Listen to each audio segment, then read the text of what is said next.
Welcome to On Library of Stories. A long time ago, before paved roads and skyscrapers, the American continent was a vibrant mosaic of tribes and nations. These were peoples who lived in harmony with the earth, honoring every river, every tree, and every animal as part of a vast spiritual tapestry. For thousands of years, these cultures thrived, creating social, spiritual, and ecological systems that reflected the depth of their wisdom.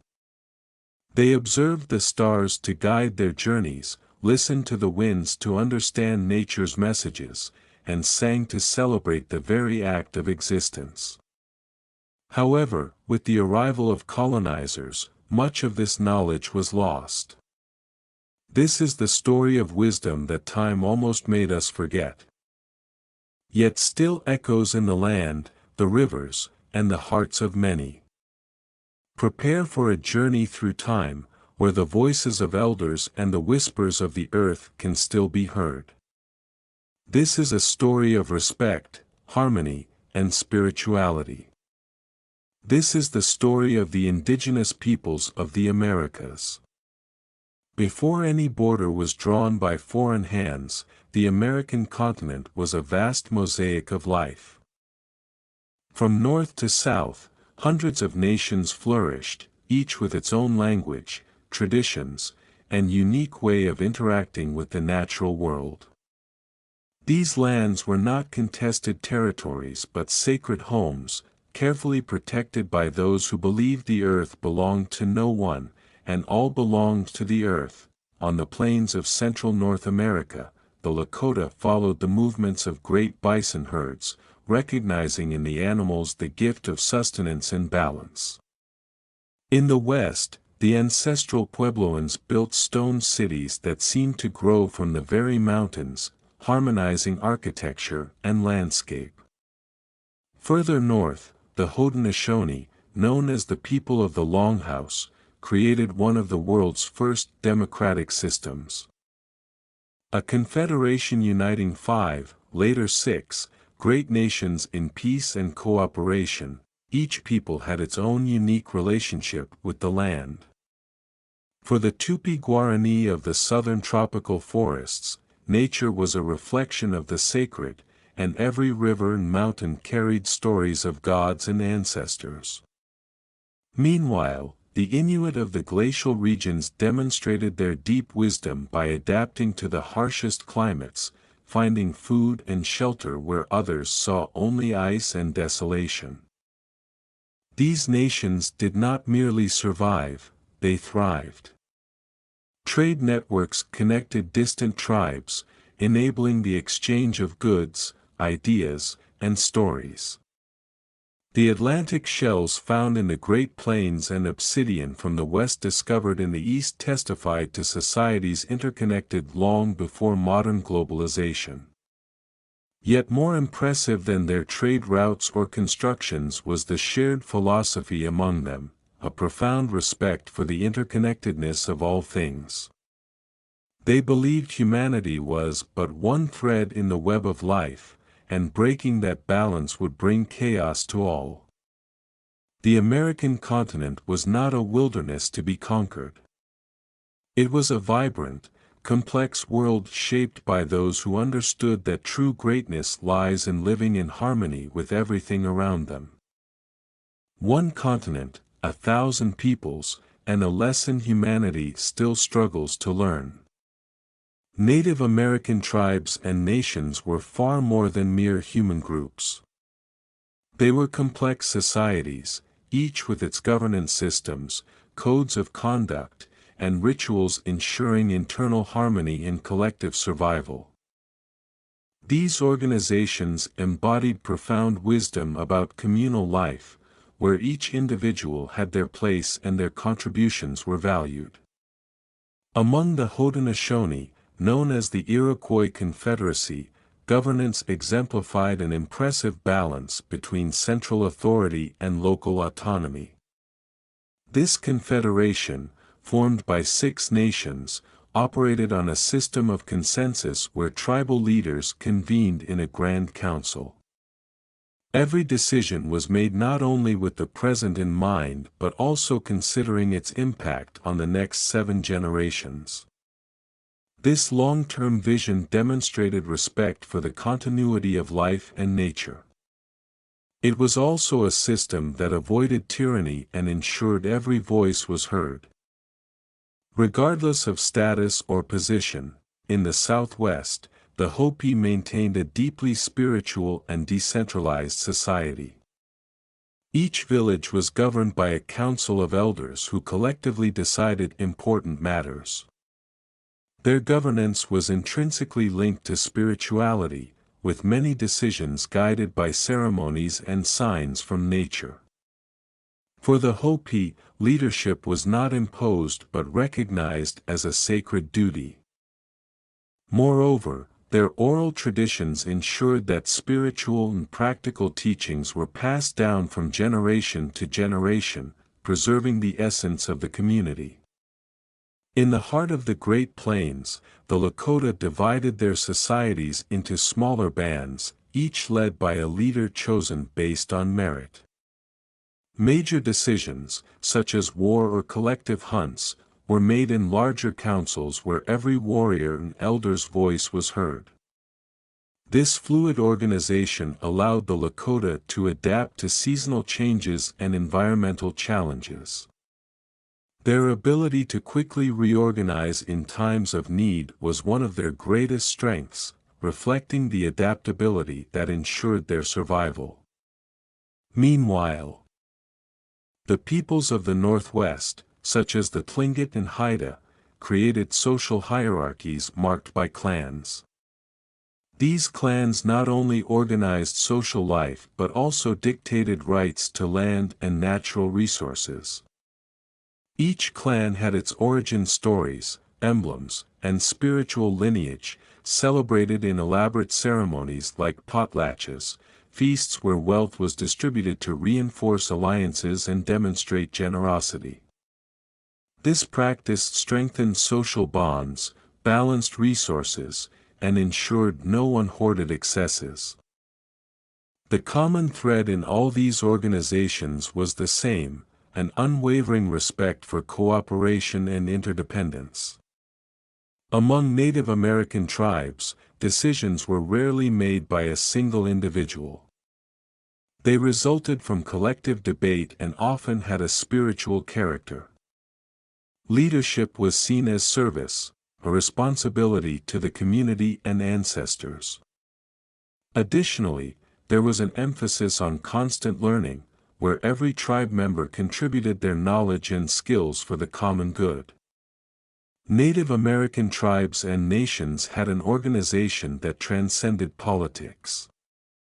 They demonstrated that true leadership is born from respect for life, community, and the earth. A teaching that, though lost to many, can still serve as an example for us and future generations. The spiritual practices of Native American peoples were a celebration of the interconnectedness between the physical and spiritual worlds.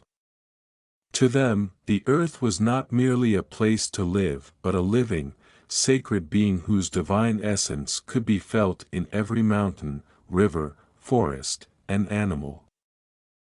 This spiritual vision permeated all aspects of their lives, from rituals to daily activities. Among the Lakota, spirituality revolved around the concept of Wakantanka, the Great Spirit or Great Mystery. This divine force was not represented by a single entity but by the sum of all energies in the universe, connecting everything that exists. Rituals such as the sun dance symbolized sacrifice and renewal, linking the individual to the cosmic order. During the ceremony, participants would dance for hours in devotion, connecting with natural cycles and praying for harmony within their communities. The Hopi, on the other hand, believed they were the guardians of balance between the physical and spiritual worlds. Their ceremonies, conducted by the Kachinas, spiritual beings representing aspects of nature and ancestors, sought to bring rain, fertility, and prosperity. Every dance, every mask worn during rituals, was a manifestation of respect for the sacred and a way to communicate with the divine. Balance and harmony were maintained through strict observance of rituals passed down through generations. Among the Amazonian peoples, such as the Tupi-Guarani, spirituality was deeply connected to the concept of terra sem mal, land without evil, a state of spiritual purity and balance. They believed that through songs, dances, and the ingestion of sacred plants and forest medicines, such as ayahuasca, they could achieve visions to guide their communities and connect with the gods and spirits of the forest. These rituals were also moments of healing, where body and spirit were treated as an inseparable unity. The peoples of the Northwest, such as the Haida, incorporated spirituality into their art, particularly in the creation of totem poles. These monuments were far more than sculptures. They were living stories representing lineages, myths, and relationships with the sacred. Each carved figure carried profound meanings, symbolizing connections with ancestors and the natural forces that shaped their lives. In all these cultures, spirituality was not an isolated practice, but something that permeated everyday life. Before hunting, fishermen and hunters would offer prayers and offerings, thanking the spirit of the animal for its gift. When planting, farmers sang to the earth, asking for its blessing and fertility. Even the acts of building a shelter or lighting a fire were accompanied by rituals that honored the sacredness of each action. Spiritual practices also played a vital role in healing. Shamans, seen as bridges between worlds, used chants, medicinal plants, and dances to treat illnesses perceived as spiritual imbalances. These healers not only restored physical health but also reconnected individuals with the web of life. The wisdom of these spiritual practices transcends time and invites us to reflect: what if we lived in a world where every act was an act of devotion? Where each step was taken with gratitude, and every word spoken carried the weight of the sacred?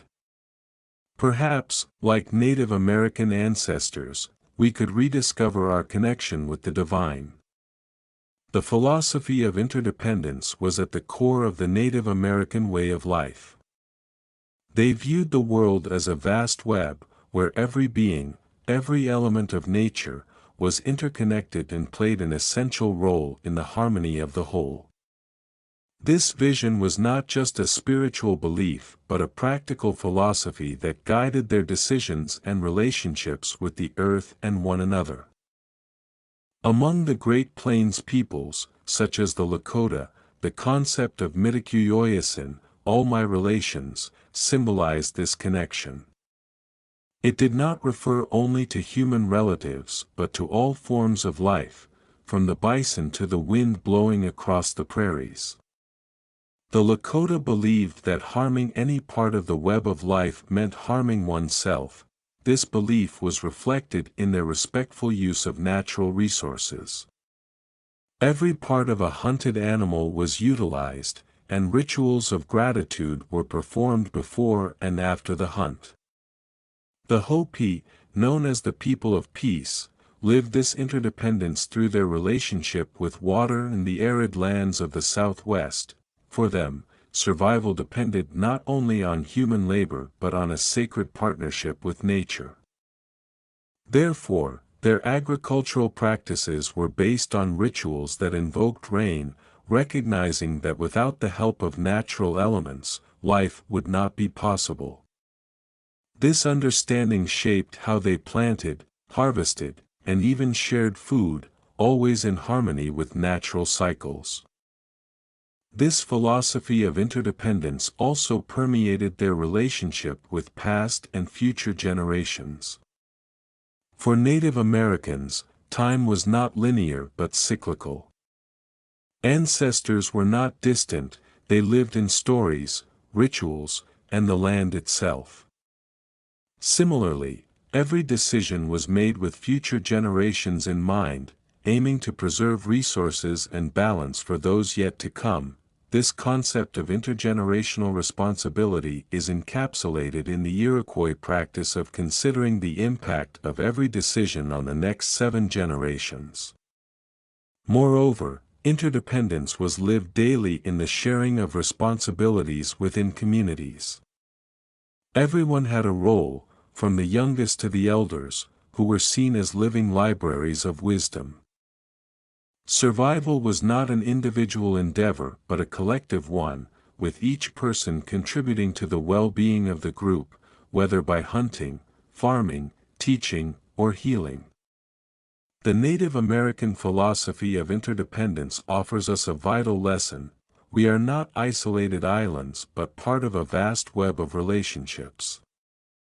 They show us that caring for one another and for the earth is not just an ethical duty, but a necessity for survival and prosperity. In a world where disconnection and selfishness prevail, perhaps it is time to rediscover this ancestral wisdom and remember that, as they said, everything is connected. With the arrival of the colonizers, or rather the European invaders, the Native American peoples faced centuries of dehumanization and cultural loss. Cultural lands were invaded, destroyed, and desecrated. Languages were silenced, and spiritual practices were banned. The overwhelming force of colonization led to the destruction of countless traditions, yet it could not entirely extinguish the essence of the wisdom these peoples carried.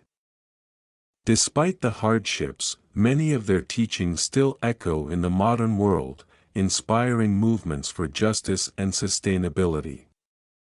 During the 19th century, government policies such as native boarding schools in the United States and Canada had the explicit aim of eradicating indigenous cultures. Children were forced to abandon their languages, customs, and spirituality. Yet in secret, many families continued to pass down their traditions. The Lakota, for instance, preserved the practice of the Sundance, a spiritual ritual symbolizing renewal and cosmic connection. Today, this ceremony serves as a powerful example of cultural resistance and a bridge between the past and the future. The Hopi safeguarded their prophecies, which warn of the dangers of ignoring humanity's interdependence with nature. They believe that the environmental and social imbalances we face today result from straying from sacred paths. These prophecies have become a guiding light for those seeking to restore harmony with the earth, offering a vision of hope rooted in respect and collective responsibility. The ancestral wisdom of the original peoples of America invites us to reflect on our own choices and priorities.